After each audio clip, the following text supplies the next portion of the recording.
Do you find it difficult to practice strangling, to practice breaking, or any move that requires a lot of squeezing without hurting your partner? I got a tool for you. Meet your new training partner, the foam roller. This thing is awesome because it kind of replicates perfectly the diameter or the circumference of a neck. What it essentially means is that you can use this to practice your strangulation accuracy in terms of where you place the carotid or wherever it is you want to put the pressure without having to worry about hurting your partner. Let me show you an example. Let's say we're talking about a rear naked choke. A lot of times people, when they practice or even during live rolls, you end up kind of like strangling people this way because of the width of the shoulder. You end up like across the trachea or where the neck muscles are instead of getting it clean. With this, instead of like worrying about strangling and adjusting, you can really take your time and get the feel of strangling left and right side of the artery, pointing your elbows down and finishing the stroke. Obviously, you can just like move it up and down to simulate inclusion of the head. And from here, you can really practice putting the elbows together and squeezing as tight as you can without worrying about blacking out anybody. Where else can you use this? Guillotine is another example.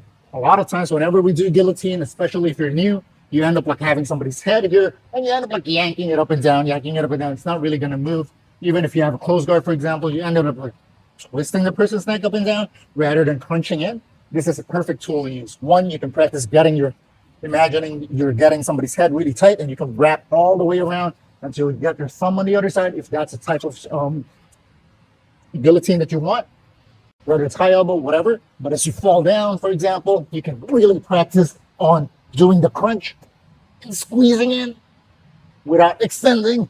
So you can even use like the end of the tube to give you as a guide. Imagine that the body is here. You don't want the tube to face there or face up. You want to keep the tube facing in that crunch position. You can definitely practice this and have a good feedback and just really squeeze really hard.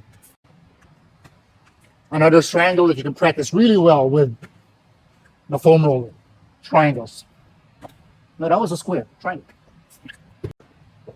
A lot of times, again, triangles, we try to practice it, and because people are usually square to us, we end up kind of like doing this. A lot of times, even if you do get a triangle, there's a huge gap.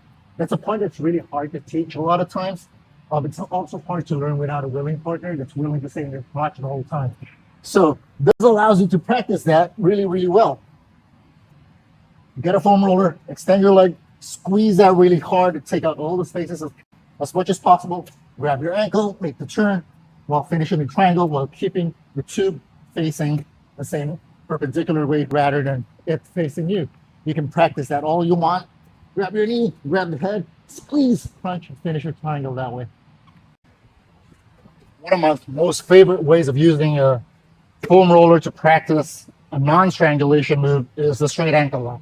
I know this is a lot wider and thicker than most legs, but it's still a great tool to practice. One, you can practice, the capturing the end of the toe, the bunion to the pinky area to your armpit, how important that is. Instead of just grabbing randomly, you're able to slide your lat and your armpit all the way to the edge and just trying to get the feel.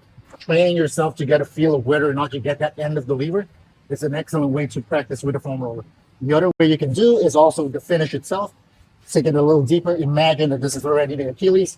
Pop it in, get it really tight. Instead of doing the usual cranking straight up type of straight ankle lock finish or trying to like turn away, you get to practice keeping this really tight, taking out all the spaces available, just like the guillotine. Fall to your elbow, pop it up, keep the tube facing the floor, and crunch in and finish